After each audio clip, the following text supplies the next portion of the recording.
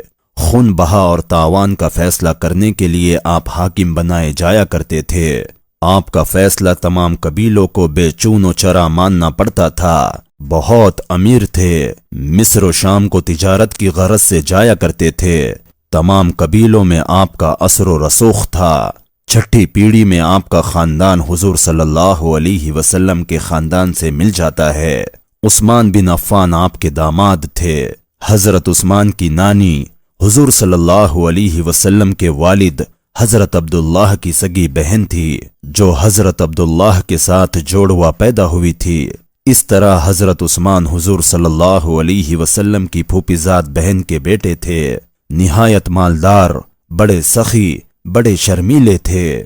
آپ سے بھی حضور صلی اللہ علیہ وسلم کے خاص تعلقات تھے۔ اس کے علاوہ ابو سفیان، خالد، ابو جہل، صہیب وغیرہ سے بھی تعلقات تھے۔ ہر قبیلے کا ہر آدمی آپ کو عزت کی نظروں سے دیکھتا تھا۔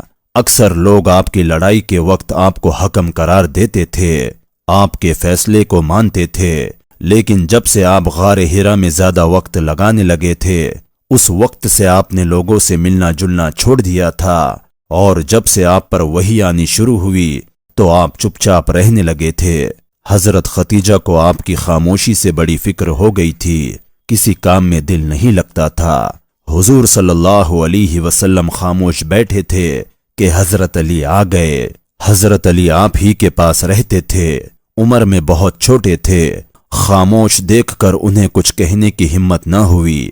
شام تک حضور بیٹھے رہے، رات کو کھانا کھا کر آرام کیا۔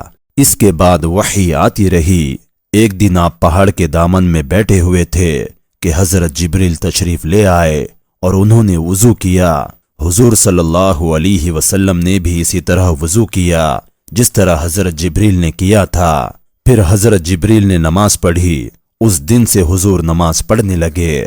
آپ تنہا نماز پڑھتے تھے، نہ کوئی اس وقت تک مسلمان ہوا تھا نہ نماز پڑھتا تھا۔ پہلے تو آپ پہاڑی پر نماز پڑھتے تھے، پھر دھیرے دھیرے مکان پر بھی نماز پڑھنے لگے۔ حضرت ختیجہ، حضرت علی اور حضرت زید آپ کو نماز پڑھتے حیرت سے دیکھا کرتے تھے۔ وحی کے آنے کا سلسلہ جاری رہا۔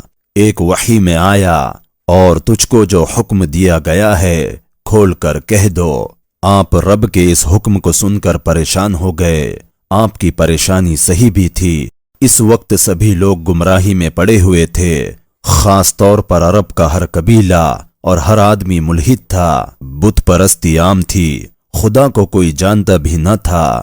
پھر ایسے سخت اور سرکش لوگ تھے کہ بتوں کے خلاف ایک لفظ بھی سننے کو تیار نہ تھے۔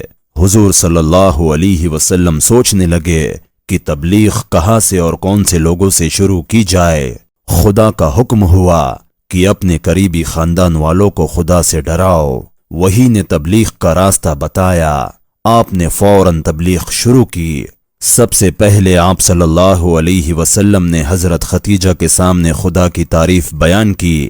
حضرت ختیجہ بتوں کی پوجا کرتی تھی، مگر وہ ورقہ سے سن چکی تھی کہ حضور صلی اللہ علیہ وسلم پیغمبر ہو جائے تو عجب نہیں۔ فوراً ایمان لے آئی اور کفر و شرک سے توبہ کر کے مسلمان ہو گئی۔ حضور صلی اللہ علیہ وسلم کو ان کے مسلمان ہونے سے خوشی ہوئی۔ حضور صلی اللہ علیہ وسلم تنہا نماز پڑھا کرتے تھے، اب حضرت ختیجہ کے ساتھ مل کر پڑھنے لگے۔ ایک دن حضور صلی اللہ علیہ وسلم اور حضرت ختیجہ نماز پڑھ رہے تھے کہ اتنے میں حضرت علی آئے۔ اس وقت آپ کو سخت تعجب ہوا، اگرچہ آپ پہلے بھی حضور صلی اللہ علیہ وسلم کو نماز پڑھتے دیکھ چکے تھے، لیکن حضرت ختیجہ کو کبھی نہیں دیکھا تھا۔ جب وہ نماز سے فارغ ہوئے تو آپ نے حضور صلی اللہ علیہ وسلم سے پوچھا، آپ دونوں کیا کر رہے ہیں؟ حضور صلی اللہ علیہ وسلم نے فرمایا نماز پڑھ رہے ہیں۔ حضرت علی نے حیران ہو کر کہا نماز، لیکن سجدہ بتوں کو کیا جاتا ہے اور آپ کے سامنے کوئی بت نہیں تھا۔ حضور صلی اللہ علیہ وسلم نے فرمایا بتوں کو نہیں پوچھتے بلکہ خدا کو پوجتے ہیں۔ حضرت علی یہ سن کر حیران رہ گئے۔ آپ نے کہا یہ تو عجیب بات ہے، میں نے پہلے کبھی نہیں سنی۔ حضور نے فرمایا علی، میں خدا کا رسول ہوں، خدا کا پیغام مجھ پر اترتا ہے، آؤ تم بھی دین حق میں داخل ہو جاؤ۔ حضرت علی نے کہا مجھے سوچنے دیجئے۔ حضور صلی اللہ علیہ وسلم نے فرمایا اے علی، اگر تو اسے قبول کر لے تو رات تک اسے چھپانا تاکہ خدا تیرے دل میں اسلام ڈال دے۔ حضرت علی نے اس بات کا اقرار کر لیا۔ جب رات گزری تو حضرت علی حضور کے پاس آئے۔ جب رات گزر گئی تو حضرت علی حضور کے پاس آئے اور کہا کہ میں اب خدا کے دین میں داخل ہونا چاہتا ہوں۔ حضور صلی اللہ علیہ وسلم نے فوراً کلمہ پڑھا کر مسلمان کر لیا اور ہدایت کی کہ ابھی اپنے اسلام کو کسی پر ظاہر نہ کرے۔ حضور صلی اللہ علیہ وسلم چاہتے تھے کہ دھیرے دھیرے کچھ لوگ مسلمان ہو جائے، تب اعلانیہ تبلیغ کرے، اور حکم بھی یہی آیا تھا کہ پہلے گھر والوں کو خدا سے ڈراؤ۔ ایک دن آپ بیٹھے تھے کہ حضرت ابو بکر آئے۔ جب وہ بیٹھ چکے تو حضور صلی اللہ علیہ وسلم نے فرمایا ابو بکر تم مجھے کیا سمجھتے ہو؟ حضرت ابو بکر نے کہا بہت نیک اور بہت با اخلاق۔ حضور نے فرمایا اور کیا سچا بھی؟ حضرت ابو بکر نے کہا ہاں سچا بھی، میں نے کبھی غلط بات کہتے ہوئے آپ کو نہیں سنا۔ اس پر حضور صلی اللہ علیہ وسلم نے فرمایا اگر میں یہ کہوں کہ میں خدا کا رسول ہوں اور مجھ پر وحی اترتی ہے تو کیا تم یقین کرتے ہو؟ حضرت ابو بکر نے کہا بے شک میں یقین کروں گا۔ تو آپ نے فرمایا اچھا سنو، مجھ پر وحی اترتی ہے، میں خدا کا پیغمبر ہوں اور خدا کا حکم ہے کہ غیر اللہ کی عبادت چھوڑ دو، اسی کی عبادت کرو جس نے تم کو پیدا کیا ہے اور جس کے ہاتھ میں فنا اور بقا ہے۔ حضرت ابو بکر نے کہا کہ میں اس اللہ پر ایمان لاتا ہوں۔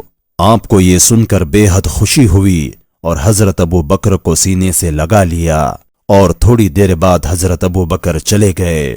کچھ دنوں کے بعد آپ نے زید سے کہا زید میں اللہ کا رسول ہوں، اس کے بھیجے دین کی تبلیغ کرتا ہوں، تم بھی اللہ کے دین میں داخل ہو جاؤ۔ زید بولے میرے مالک میں آپ کو خوب اچھی طرح جانتا ہوں، اسی لیے مجھے آپ کی باتوں میں ذرا بھی شک نہیں ہے، آپ مجھے مسلمان کر لے۔ حضور صلی اللہ علیہ وسلم نے زید کو بھی مسلمان کر لیا۔ اب 3 بہت ہی قریبی لوگ حضور صلی اللہ علیہ وسلم پر ایمان لا چکے تھے۔ دین کی تبلیغ کا کام بڑی رازداری، خاموشی اور چپکے چپکے شروع ہوا، لیکن یہ بات چھپنے والی کب تھی؟ دھیرے دھیرے لوگوں کو معلوم ہونے لگی۔ سارے مکہ میں چرچا شروع ہو گئی۔ جب کفار مکہ نے سنا تو سخت ناراض ہوئے اور کھل کر کہہ دیا کہ جو کوئی ہمارے معبودوں کی برائی کرے گا ہم اسے کڑی سے کڑی سزا دیں گے۔ اگرچہ آپ جانتے تھے کہ ہم تنہا ہے، کمزور ہے، مکہ والوں کا مقابلہ کسی بھی طرح نہیں کر سکیں گے، پر آپ نہ تو ڈرے اور نہ گھبرائے بلکہ پہلے ہی کی طرح تبلیغ کرتے رہے۔ یہ ایک ایسی دلیری کی بات ہے جس کی مثال تاریخ میں نہیں ملتی۔ ایک اکیلے آدمی کا ساری قوم اور پورے ملک کے خلاف کھڑے ہو جانا یہ بڑے دل اور گردے کی بات تھی، وہ بھی اس حالت میں کہ نہ آپ کے ہاتھ میں تلوار تھی اور نہ تلوار میں یہ طاقت تھی کہ آپ لوگوں کو ڈرا دھمکا سکے، نہ آپ کے پاس آدمی تھے کہ قوم آپ کے آدمیوں کی دھوس کھا جاتی، نہ حکومت تھی کہ جس سے لوگ دب جاتے، اور نہ دولت تھی کہ کوئی لالچ میں آ جائے۔ کہنے کا مطلب یہ ہے کہ کچھ نہ تھا، ہاں اگر کچھ تھا تو خدا کا یقین تھا۔ اسی یقین نے آپ کے دل میں بے مثال حوصلہ پیدا کر دیا تھا۔ آپ خدا کے بھروسے برابر تبلیغ میں لگے رہے، مگر اعلانیہ نہیں، خفیہ طور پر۔ جو بھی آپ کے پاس آتا، چاہے وہ مکے کا ہو یا مکے سے باہر کا، آپ اس کے سامنے بھی اللہ کا کلام پڑھ دیتے، خدا کا حکم بیان کر دیتے۔ اگرچہ شروع میں آپ کی تبلیغ کا طریقہ یہی رہا، لیکن اسلام اور مسلمانوں کا ذکر گھر گھر میں ہونے لگا اور دوستو انشاءاللہ مجھے اور آپ کو اس ویڈیو سے بہت کچھ سننے کو اور سیکھنے کو ملے گا، اسی لیے گزارش ہے کہ اس ویڈیو کو آخر تک ضرور دیکھیں۔ تو دوستو یہ تھا سیرت النبی کی مبارک سیریز کا آج کا ایپیسوڈ۔ یہ مبارک سیریز آپ کو پسند آ رہی ہے یا نہیں یہ کمنٹ سیکشن میں مجھے ضرور بتائے، انشاءاللہ میں آپ کے کمنٹ کا منتظر رہوں گا۔ اگر اس سیریز سے آپ کے علم میں ذرہ برابر بھی اضافہ ہوا ہو تو اس چینل کو ابھی سبسکرائب کر لے، کیونکہ یہ سیریز انشاءاللہ آگے بہت لمبی چلنے والی ہے، اور ہر آنے والے نئی ویڈیو کی اطلاع آپ کو نوٹیفیکیشن کے ذریعے حاصل ہوتی رہے، اسی لیے بیل آئیکن کو بھی لازمی دبائے۔ یہ ویڈیو آپ کو پسند آئی ہو تو اپنی پسند کا اظہار ویڈیو کو لائک کر ضرور کرے، اور ہو سکے تو صدقہ جاریہ اور اجر و ثواب کی نیت سے اس ویڈیو کو آگے تمام لوگوں تک بھی ضرور شیئر کرے۔ اللہ رب العزت کہنے سننے سے زیادہ عمل کی توفیق نصیب فرمائے، اور ہمارے دلوں میں نبی پاک صلی اللہ علیہ وسلم کی محبت پیدا فرمائے، آمین۔